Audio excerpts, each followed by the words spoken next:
آپ صلی اللہ علیہ وآلہ وسلم وہ کام دیکھنے کے بعد اس پر خاموش رہے۔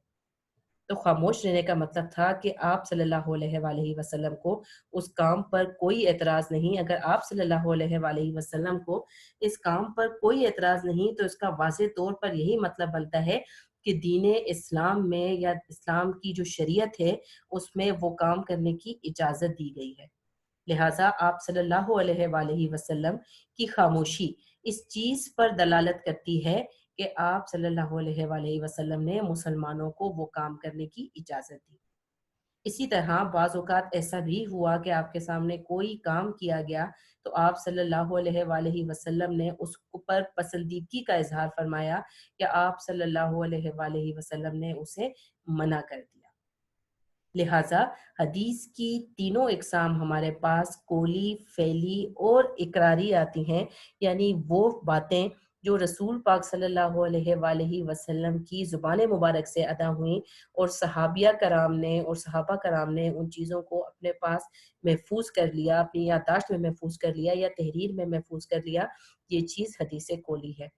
حدیث فعلی حدیث کی وہ قسم ہے جس میں رسول پاک صلی اللہ علیہ وآلہ وسلم نے اپنے عمل کے ذریعے ہمیں کوئی کام کرنے کا حکم دیا یا اپنے عمل کے ذریعے ہمیں کوئی کام کرنے سے منع فرمایا، یہ حدیث کی فعلی قسم ہے۔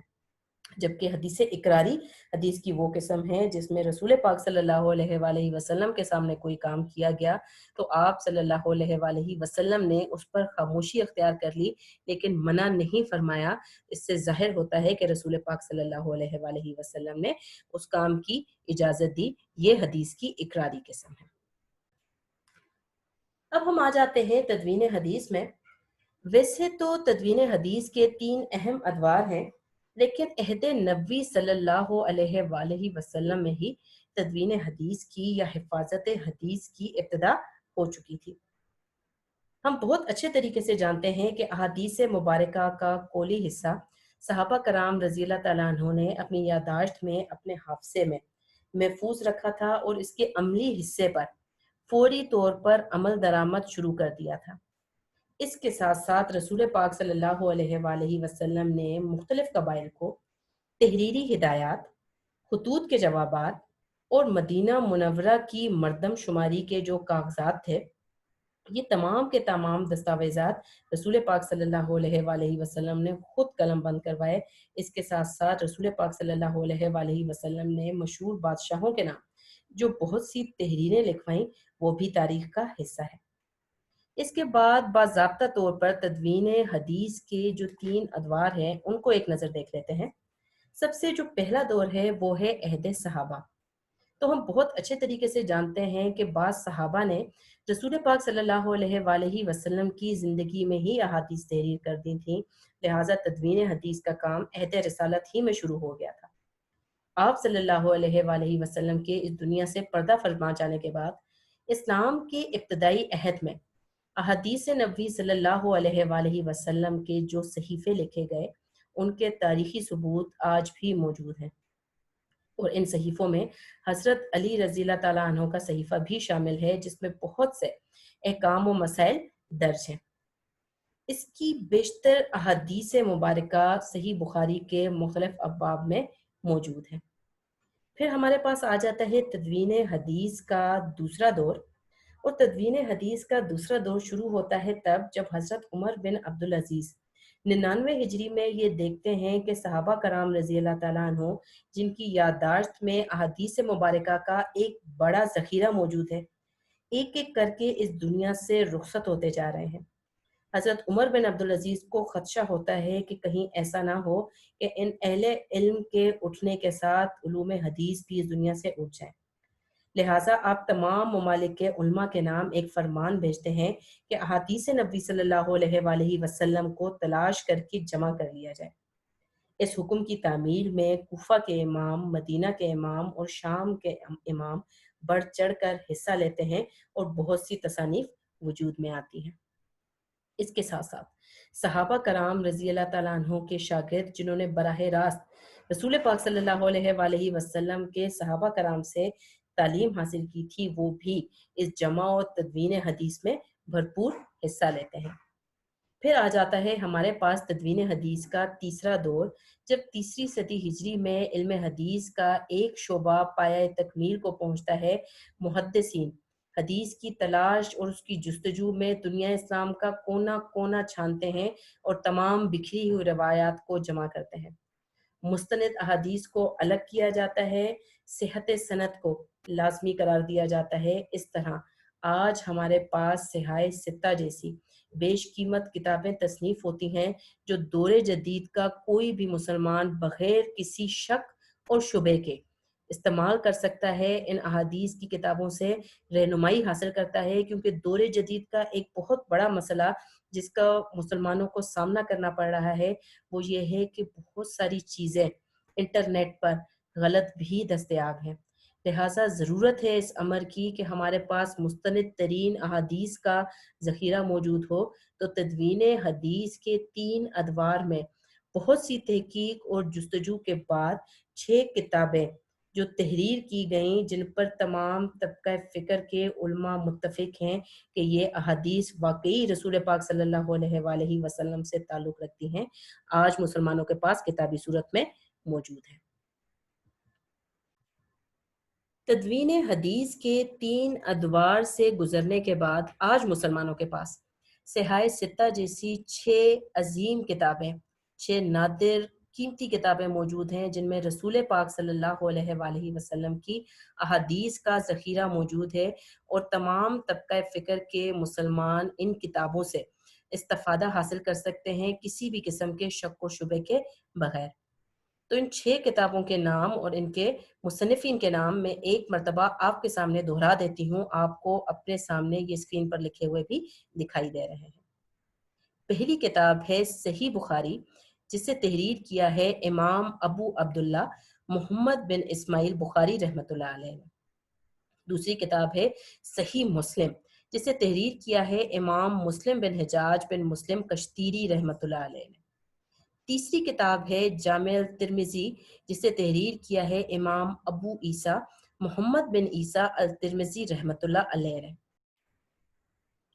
چوتھی کتاب ہے سنن ابی داؤد، جسے امام ابو داؤد سلیمان بن اشعث رحمۃ اللہ علیہ نے تحریر کیا ہے۔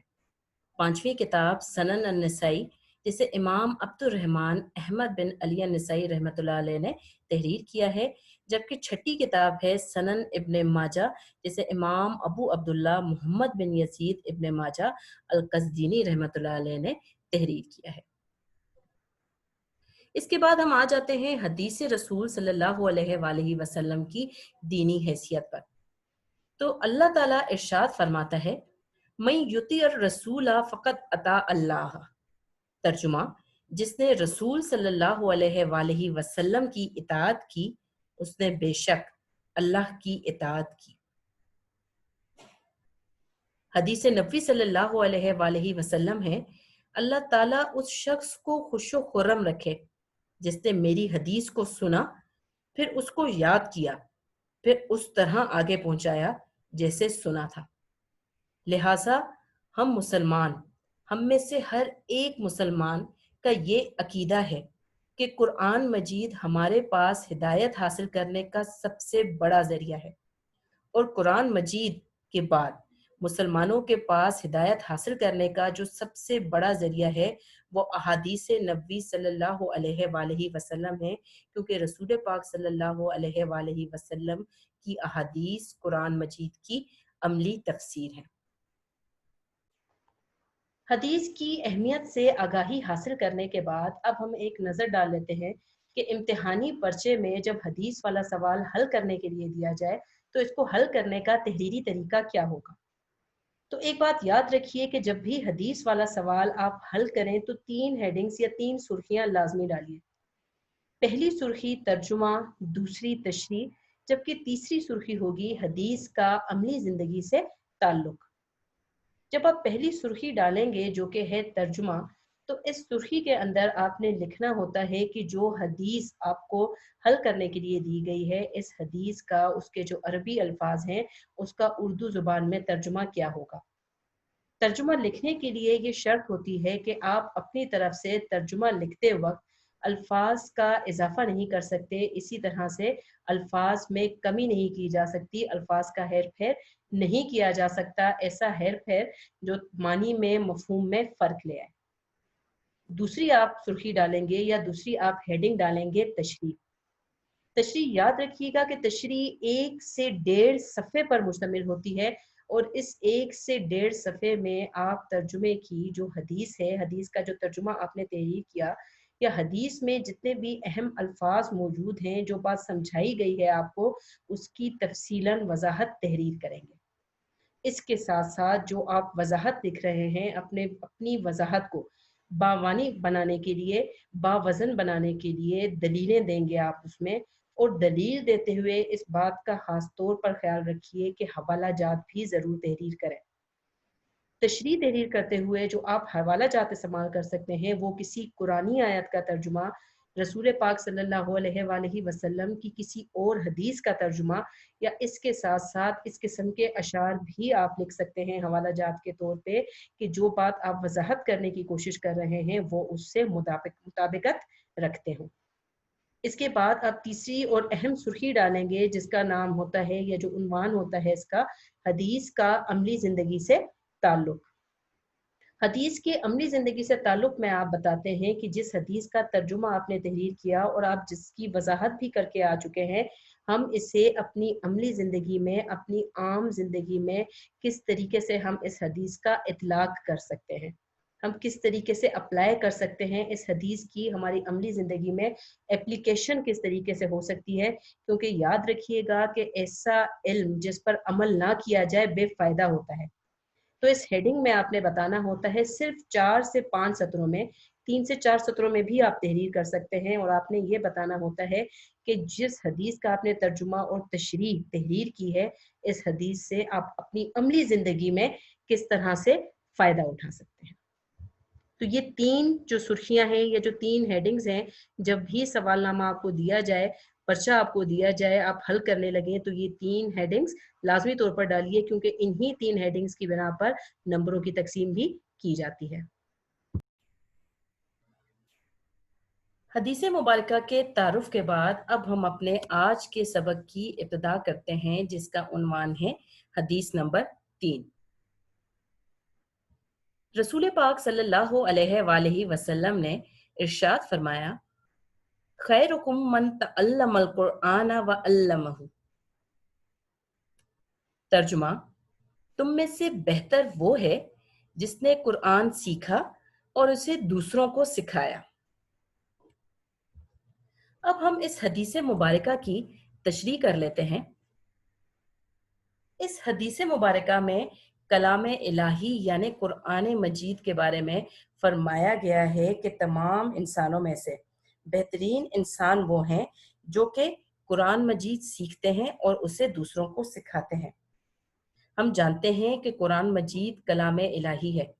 یہ کسی عام شخص کی کہی گئی بات نہیں ہے، یہ کسی عام شخص کی تحریر کی گئی کتاب نہیں ہے، بلکہ یہ کتاب ایک ایسی ہستی نے لکھی ہے جو الہ ہے، جو معبود ہے، جو اس قابل ہے کہ اس کی عبادت کی جائے، جس کی ذات میں، جس کی صفات میں اس کا کوئی شریک نہیں۔ جب وہ انسانوں کے لیے ایک بھلائی چاہتا ہے تو وہ ان کو قرآن مجید عطا کرتا ہے، اور اس قرآن مجید کے اندر وہ ان کے لیے رہتی دنیا تک کی ہدایت نازل فرما دیتا ہے۔ قرآن مجید کا بنیادی موضوع انسان ہے۔ اس میں انسانوں کی تاریخ موجود ہے، مختلف انبیاء کرام کے دور میں انسان کیسے تھے، انہوں نے کون سے اچھے کام کیے جن کی بدولت انہیں بلندیاں ملی، انہیں کامیابیاں ملی، اور کون سی اقوام ایسی تھیں جو گمراہی کا شکار ہوئیں، جن کے پاس اللہ تعالیٰ نے ہدایت بھیجی لیکن وہ یہ ہدایت لینے پر تیار نہ ہوئے، وہ گمراہ رہے، وہ کافر رہے، وہ مشرک رہے، وہ منکر رہے، وہ انکار کرتے رہے۔ انہوں نے اللہ تعالیٰ کا، اس کے دین کا، اس کے انبیاء کا، روز آخرت کا انکار کیا، ان چیزوں کو جھٹلایا، تو اللہ تعالیٰ نے ان پر عذاب نازل فرمایا، اور بڑی بڑی تہذیب یافتہ قومیں، بڑی بڑی طاقتور قومیں، بڑی بڑی طویل عمر رکھنے والی قومیں یوں خاک میں مل گئی کہ آج ان کا کہیں نام و نشان بھی دکھائی نہیں دیتا۔ اس کتاب میں انسان کو بتایا گیا ہے کہ کون سے راستے پر چل کر وہ کامیابی حاصل کر سکتا ہے اور کس راستے پر چلنے کی بدولت وہ تباہ ہو جائے گا، کس راستے پر چل کر وہ اپنے پرانے گھر یعنی جنت میں واپس جا سکتا ہے، اور کون سا راستہ اسے اس اپنے پرانے گھر سے دور کر دے گا اور اس کا مقدر جہنم کو ٹھہرا دے گا، جہاں سے اسے کبھی بھی باہر نکلنا نصیب نہیں ہوگا۔ لہٰذا رسول پاک صلی اللہ علیہ وآلہ وسلم اس حدیث میں فرما رہے ہیں کہ بہترین انسان وہ ہے جو قرآن مجید خود سیکھتا ہے اور خود سیکھنے کے بعد دوسروں کو بھی سکھاتا ہے۔ قرآن مجید میں انسان کی ہدایت کے لیے بہت کچھ موجود ہے، لیکن کوئی بھی انسان، کوئی بھی مسلمان اس وقت تک اس کلام سے، اس قرآن سے، ہدایت کے اس نمونے سے، معلومات کے اس ذخیرے سے استفادہ حاصل نہیں کر سکتا جب تک وہ قرآن مجید سیکھ نہیں لیتا۔ اب یہاں پر یہ یاد رکھنا ضروری ہے کہ قرآن مجید سیکھنا کہا گیا ہے، قرآن مجید کی تلاوت کرنا یا صرف قرآن مجید کو پڑھ لینا نہیں کہا گیا، کیونکہ اگر مسلمان صرف ثواب حاصل کرنے کی غرض سے قرآن مجید کی تلاوت کر لے گا تو وہ اس قرآن مجید میں موجود معلومات کے اس ذخیرے سے استفادہ نہیں کر سکے گا، فائدہ نہیں اٹھا سکے گا، جو اس کے لیے لازمی ہے کہ اگر وہ اس دنیا میں کامیابی حاصل کرنا چاہتا ہے اور اس کے ساتھ ساتھ آخرت میں بھی کامیابی حاصل کرنا چاہتا ہے، تو اس کے لیے لازمی ہے کہ قرآن مجید میں جو علم موجود ہے وہ یہ علم حاصل کرے، وہ سیکھے پرانی اقوام سے، وہ سیکھے انبیاء کرام کے اسوہ سے، اور وہ اسی وقت ان تمام لوگوں سے سیکھ سکتا ہے اور وہ عبرت حاصل کر سکتا ہے غلط کام کرنے والوں سے، جب وہ قرآن مجید کو محض ثواب حاصل کرنے کی غرض سے نہیں پڑھے گا بلکہ قرآن مجید کو کچھ سیکھنے کے لیے پڑھے گا۔ اب قرآن مجید کو صرف سیکھ لینا ایک مسلمان کے لیے کافی قرار نہیں دیا گیا، بلکہ اس کی ذمہ داری لگائی گئی ہے کہ جب وہ قرآن مجید کو پڑھنا سیکھ لے، قرآن مجید کو سمجھنا سیکھ لے، قرآن مجید میں موجود بہت ساری باتیں ایسی ہیں جو علامتی زبان میں بیان کی گئی ہیں، بہت بڑی باتوں کو ایک جملے میں، ایک آیت میں بیان کر دیا گیا ہے، جس کی تفسیر ہمیں رسول پاک صلی اللہ علیہ وآلہ وسلم کی احادیث میں ملتی ہے۔ جب مسلمان اس اشاراتی زبان کو، اس علامتی زبان کو سمجھنا شروع کر دیتا ہے، اسے سیکھنا شروع کر دیتا ہے، تب اس مسلمان کے لیے لازم قرار دیا گیا ہے کہ وہ قرآن مجید کے ان اسباق کو، قرآن مجید کی ان تعلیمات کو صرف اپنی ذات تک محدود نہ رکھے بلکہ اسے دوسروں کو بھی سکھائے۔ اب یہ دوسرے کون سے افراد ہو سکتے ہیں جن کو ہم قرآن مجید سکھا سکتے ہیں؟ تو یاد رکھیے کہ یہ دوسرے افراد صرف مسلمان نہیں ہیں بلکہ مسلمانوں کے ساتھ ساتھ غیر مسلم بھی ہیں۔ آپ کو جب جہاں جس جگہ بھی موقع ملے، آپ کے پاس قرآن مجید کی جو تعلیمات ہیں، آپ اس سے دوسرے لوگوں کو مستفید کر سکتے ہیں، ان کو سکھا سکتے ہیں، کیونکہ قرآن مجید صرف مسلمانوں کی ہدایت کے لیے نازل نہیں کیا گیا بلکہ یہ انسانوں کی ہدایت کے لیے نازل کیا گیا ہے۔ اور بہت ضروری ہے کہ اگر ہم چاہتے ہیں کہ وہ لوگ جو اللہ تعالیٰ سے دور ہیں، جو ہدایت ان تک نہیں پہنچی، ہم اس ہدایت کو قرآن مجید کی صورت میں جو ہمارے پاس موجود ہے، وہ ہدایت جس کے امین مسلمان ہیں، ہم اس امانت کو، اس کی تعلیمات کو عام افراد تک، مسلمانوں کے ساتھ ساتھ غیر مسلم افراد تک بھی پہنچانے کی کوشش کریں۔ اب قرآن مجید کو سیکھنے اور قرآن مجید کو سکھانے پر اس حد تک زور کیوں دیا گیا ہے، کیوں ایک مسلمان کے لیے لازم قرار دیا گیا ہے کہ وہ قرآن مجید سیکھے اور سکھائے، تب وہ باقی مسلمانوں سے بہتر ہوگا؟ یعنی کلمہ گو تو تمام ہی مسلمان ہیں، لیکن ان کلمہ گو مسلمانوں میں سے بھی سب سے بہترین اس کو کہا گیا ہے جو قرآن مجید سیکھے گا اور دوسروں کو سکھائے گا۔ تو کیوں ایک ایسے شخص کو فضیلت دی گئی ہے باقی مسلمانوں پر جو قرآن مجید سیکھتا ہے اور دوسروں کو سکھاتا ہے؟ تو اس کی وجہ یہ ہے کہ قرآن مجید انسانوں کے لیے تا ابد رہنمائی کا ذریعہ ہے۔ ہم سب بہت اچھے طریقے سے یہ بات جانتے ہیں کہ رسول پاک صلی اللہ علیہ وآلہ وسلم خاتم النبیین ہیں، یعنی آپ صلی اللہ علیہ وآلہ وسلم آخری پیغمبر ہیں، وہ آخری نبی ہیں جن کو اللہ تعالیٰ کی طرف سے انسانوں کی ہدایت کے لیے بھیجا گیا۔ اب رہتی دنیا تک ہماری ہدایت کے لیے کوئی اور نبی نہیں آئے گا، اور جب ہمارے پاس کوئی نیا نبی نہیں آئے گا تو یاد رکھیے ہمارے پاس اب کوئی نئی کتاب بھی نہیں آئے گی۔ جس طرح رسول پاک صلی اللہ علیہ وآلہ وسلم اللہ تعالیٰ کے آخری نبی ہیں، اسی طرح قرآن پاک بھی اللہ تعالیٰ کی آخری کتاب ہے۔ اب ہم بہت اچھے طریقے سے جانتے ہیں، دنیاوی حساب سے بھی دیکھیے کہ اگر آپ کے پاس کوئی کتاب موجود ہوتی ہے لیکن اس کتاب کا 1 سال کے بعد کوئی نیا ایڈیشن آتا ہے، تو اس نئے ایڈیشن میں اس کتاب کو زیادہ بہتر کر کے پیش کیا گیا ہوتا ہے۔ کچھ باتیں جو اہم سمجھی جا رہی ہوتی ہیں لیکن پرانی کتاب میں موجود نہیں ہوتی، ان نئی باتوں کو اس پرانی کتاب میں شامل کر کے مزید تفصیلات دے کر، مزید وضاحت دے کر اس کا ایک نیا ایڈیشن مارکیٹ میں لایا جاتا ہے تاکہ لوگ زیادہ بہتر طریقے سے اس سے فائدہ اٹھا سکیں۔ لیکن بہت سی کتابیں ایسی ہوتی ہیں کہ جن کے ایک ایڈیشن کو ہی کافی سمجھا جاتا ہے، اس کا کوئی نیا ایڈیشن مارکیٹ میں نہیں لایا جاتا، ہم تک نہیں لایا جاتا، ہمارے سامنے نہیں لایا جاتا، اور اس کی وجہ یہ ہوتی ہے کہ مصنف یہ سمجھتا ہے یا وہ کتاب پبلش کرنے والے، شائع کرنے والے لوگ یہ سمجھتے ہیں کہ یہ کتاب ہر لحاظ سے مکمل ہے، اس میں مزید کسی بہتری کی گنجائش نہیں ہے، کوئی ایسی بات موجود نہیں ہے جو اس کتاب میں اب شامل کرنا لازمی ہو، لہٰذا یہی کتاب، یہی ایڈیشن کافی ہے، اس کی کسی نئی ایڈیشن کی ہمیں ضرورت نہیں ہے۔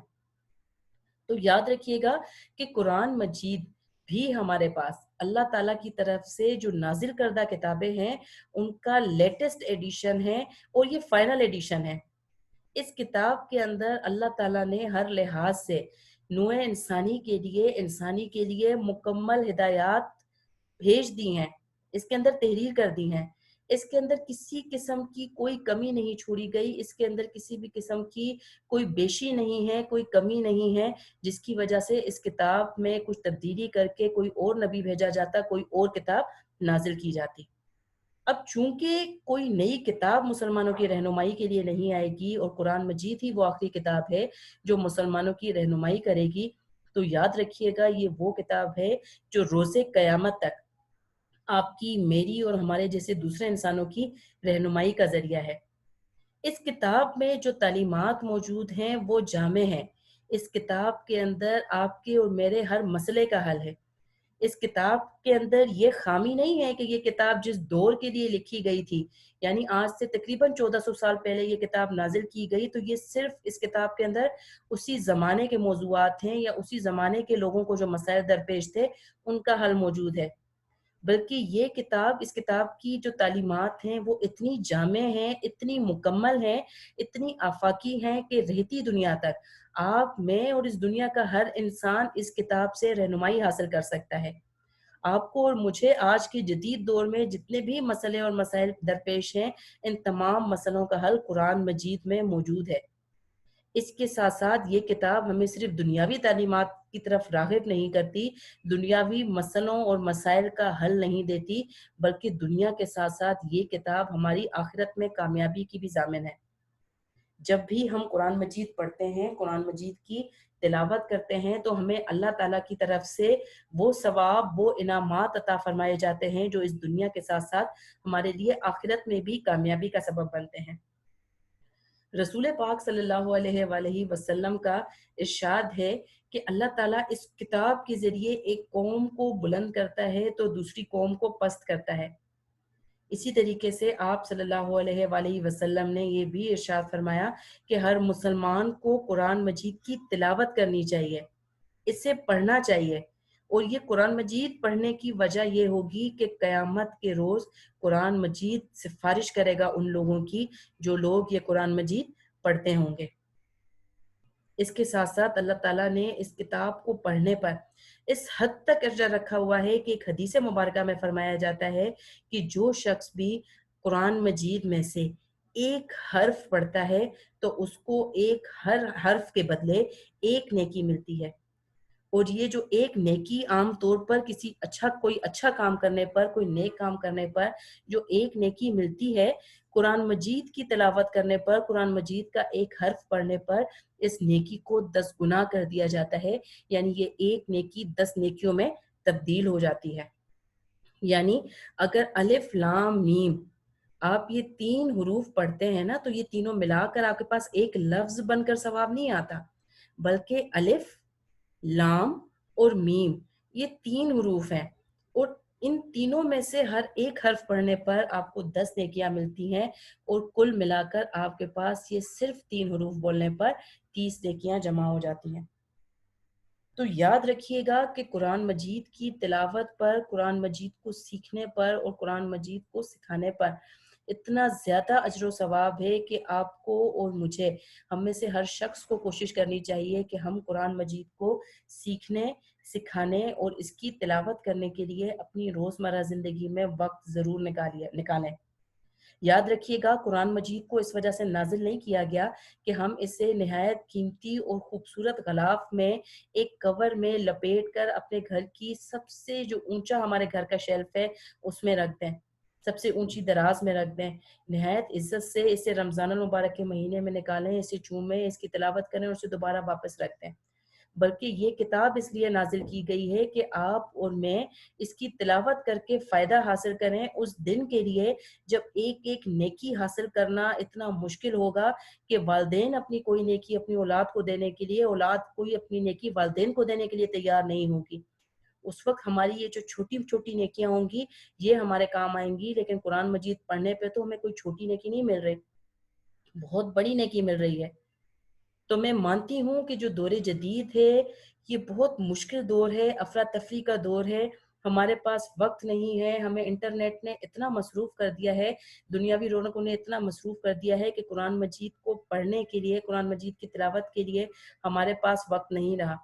لیکن 24 گھنٹوں کے ایک دن میں اگر آپ روزانہ اپنے لیے 5 منٹ بھی نکال دیں جس میں آپ قرآن مجید کی تلاوت ضرور کریں، اس کے ساتھ ساتھ روزانہ قرآن مجید کی کوئی آیت سیکھنے کی کوشش کریں، اور سیکھنے کے بعد اسے اپنی ذات تک محدود نہ رکھیں بلکہ اسے باقی لوگوں کو بھی سکھائیں، تب ہی ہم مسلمانوں میں سے بہترین مسلمان بن سکتے ہیں۔ اب حوالہ جات دیکھ لیتے ہیں جو ہم اس حدیث کی تشریح میں استعمال کر سکتے ہیں۔ ارشاد باری تعالیٰ ہے، اور جب قرآن پڑھا جائے تو توجہ سے سنا کرو اور خاموش رہو تاکہ تم پر رحم کیا جائے۔ اس کے ساتھ ساتھ رسول پاک صلی اللہ علیہ وآلہ وسلم کی ایک حدیث ہے، آپ صلی اللہ علیہ وآلہ وسلم نے ارشاد فرمایا، اللہ تعالیٰ اس کتاب کے ذریعے ایک قوم کو بلند کرتا ہے تو دوسری قوم کو پست کرتا ہے۔ یعنی بلندی حاصل کرنے والی قوم وہ ہوتی ہے جو اس کتاب کا، قرآن مجید کا مطالعہ کرتی ہے، اس میں جو راز چھپے ہوئے ہیں ان راز کو عیاں کرنے کی کوشش کرتی ہے، اور وہ قوم جو قرآن مجید کو پڑھنا چھوڑ دیتی ہے، اسے سیکھنا چھوڑ دیتی ہے، تو اللہ تعالیٰ اس کے عروج کو، اس کی بلندی کو زوال میں تبدیل کر دیتا ہے۔ تو دیکھ لیجئے آج کے مسلمان نے اگر قرآن مجید کو پڑھنا چھوڑ دیا ہے، اسے سیکھنا چھوڑ دیا ہے اور اسے ہدایت حاصل کرنا چھوڑ دی ہے، تو مسلمان قوم جس کا ایک وقت میں عروج تھا، مسلمانوں نے حضرت عمر فاروق رضی اللہ تعالیٰ عنہ کے دور میں ایک دنیا پر قبضہ کر لیا تھا، آج وہ مسلمان پستی کا شکار ہیں کیونکہ انہوں نے اس کتاب سے رہنمائی حاصل کرنا چھوڑ دی ہے۔ حدیث نبوی صلی اللہ علیہ وآلہ وسلم کا ہماری عملی زندگی سے تعلق، اس ہیڈنگ کے اندر آپ یہ تحریر کر سکتے ہیں کہ اس حدیث نبوی صلی اللہ علیہ وآلہ وسلم کا ہماری عملی زندگی سے نہایت گہرا تعلق ہے، کیونکہ جب تک ہم قرآن مجید کی عزت و تکریم کرنے کے ساتھ ساتھ اس سے پڑھنے، سیکھنے اور سکھانے کی طرف توجہ نہیں دیں گے تب تک ہم اس دنیا میں بلندی حاصل نہیں کر سکتے۔ لہٰذا ہمیں چاہیے کہ قرآن مجید پڑھنے، سیکھنے اور سکھانے کے لیے اپنی پوری کی پوری توانائی کو استعمال میں لائیں۔ اس کے ساتھ ہی میں آپ سے اجازت چاہوں گی، ہمارے آج کے سبق کا اختتام ہوتا ہے۔ آج کا پیغام یہی ہے ہمارا کہ اللہ تعالیٰ اس کتاب کے ذریعے سے ایک قوم کو بلند کرتا ہے تو دوسری قوم کو پست کرتا ہے۔ کوشش کیجئے کہ ایک مرتبہ پھر قرآن مجید کو سیکھنے کی، سمجھنے کی کوشش کیجئے تاکہ مسلمان ایک مرتبہ پھر بلندی حاصل کر سکیں۔ اپنا بہت خیال رکھیے، مجھے اجازت دیجیے، اللہ حافظ۔